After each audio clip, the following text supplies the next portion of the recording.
God. Ask God. Hey Scott, my name's James. Just wanted to ask you a question when it comes to picking a supplier.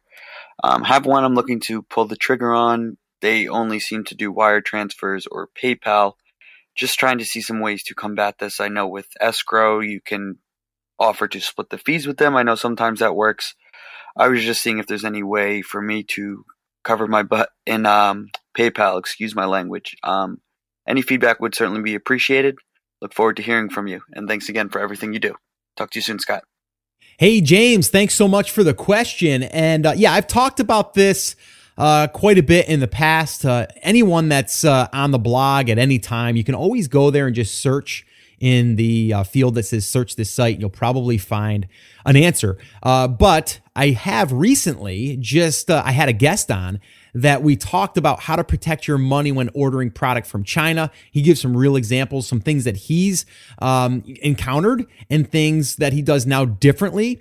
And just to let you know that the best way to really protect yourself is to run it through Alibaba or AliExpress, use their escrow function. That is the best way. But you would hear in this interview, or you will hear if you listen to it, episode 180, where I interviewed a gentleman that used Alibaba, and he also used the trade assurance, and he still had some issues. He was able to get his money back, but there was some hoops he had to jump through. So I would advise listening to episode 180. Again, that's theamazingseller.com/180.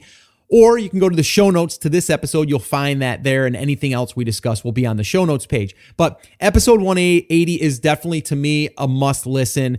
It's some real examples that he encountered, things that he'll do a little bit differently. And one of the big things is starting small. And I know a lot of people don't want to hear that, but rather than going all in, you really need to start slow in a sense that maybe instead of doing 1,000 units, you start with 300 units or 500 units, right? Cut the risk in half.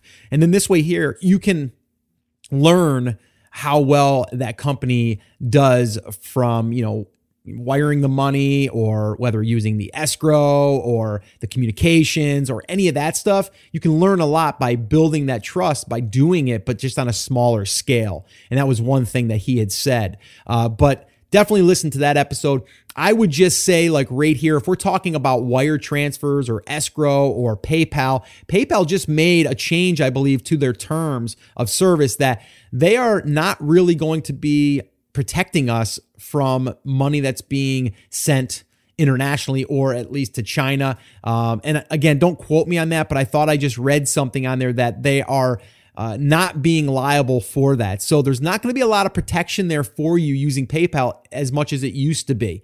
Now with credit card, that's probably a little bit different, but I think that every credit card will be a little bit different as well.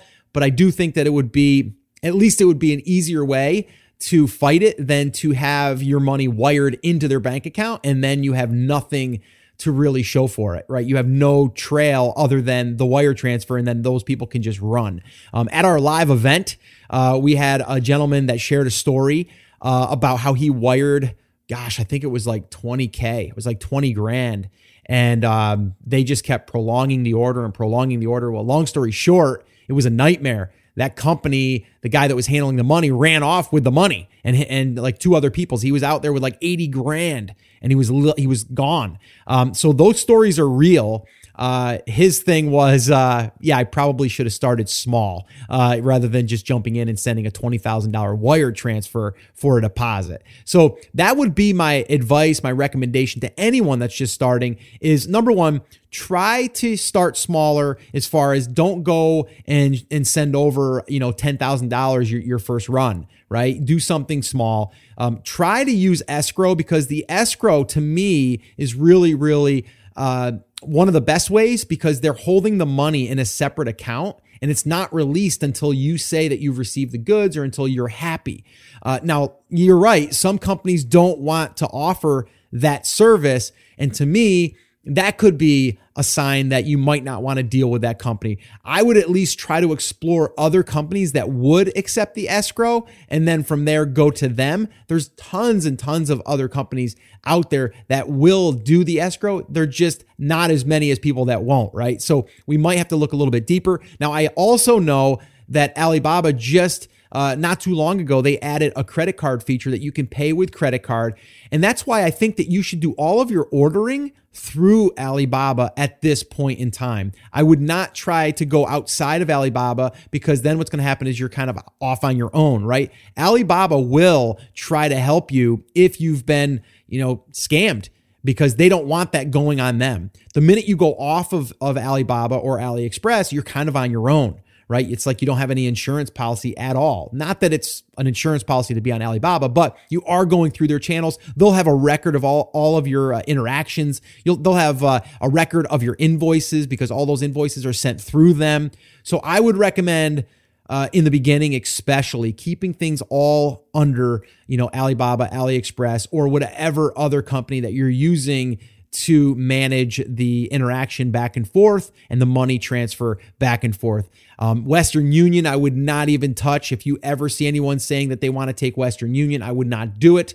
And again, I've just recently did some wire transfers and I've had, good luck with that, but that doesn't mean that I wasn't nervous, and that doesn't mean that I didn't start small. We did smaller orders and now we're starting to build that trust. But in the very beginning, and still with a few of the companies that I deal with, we do all escrow. Even though it costs me a little bit more, that's an insurance policy for me. And it keeps them wanting to keep, being on the up and up, right? Because they know that if they don't deliver the product, I can just hold the money or tell them to hold the money and just say, I never received my product, or the product that I got was damaged. I've got something to hold over their head versus, going out there and just saying, well, I'm going to give it to you all and I'm not going through Alibaba, and, hopefully I'm going to be happy. You might even put a little stipulation in there that says the money's going to be released after my third-party inspection company comes in and approves it. That's when the money's going to be fully released, as far as even the down payment goes. So you need to work with your supplier. You need to work with your manufacturer, your agent, whoever you're dealing with, to really protect yourself. All right. And this may slow down that process just a little bit, but it's worth it. All right. Remember, you're dealing with people you have no idea who they are, and you want to screen them in any way that you can. And it all starts with communications. And then from there, also how willing they are to work with you. And a lot of them are starting to use the Alibaba credit card system. So maybe you're going to take them up on that instead of the escrow. It's better than doing nothing. So that's what I would say. So good luck to you. Keep me posted on that. Again, I'd go listen to episode 180. That one there will help, because we talk all about how to protect your money when ordering product from China. And there's some real examples there for you as well.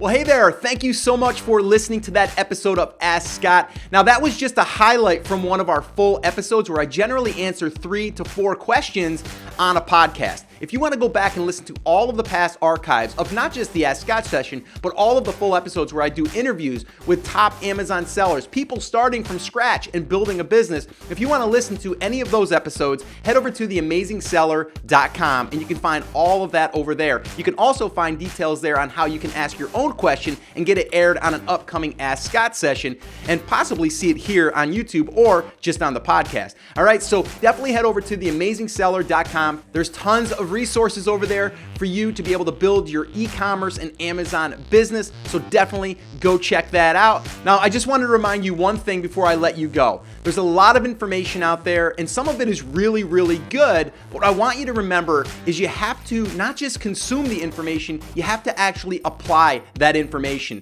So take this information that you learned here today and apply it to your business, and this way here you can get results. As my shirt says, I wear it almost daily. Take action. We'll see you guys.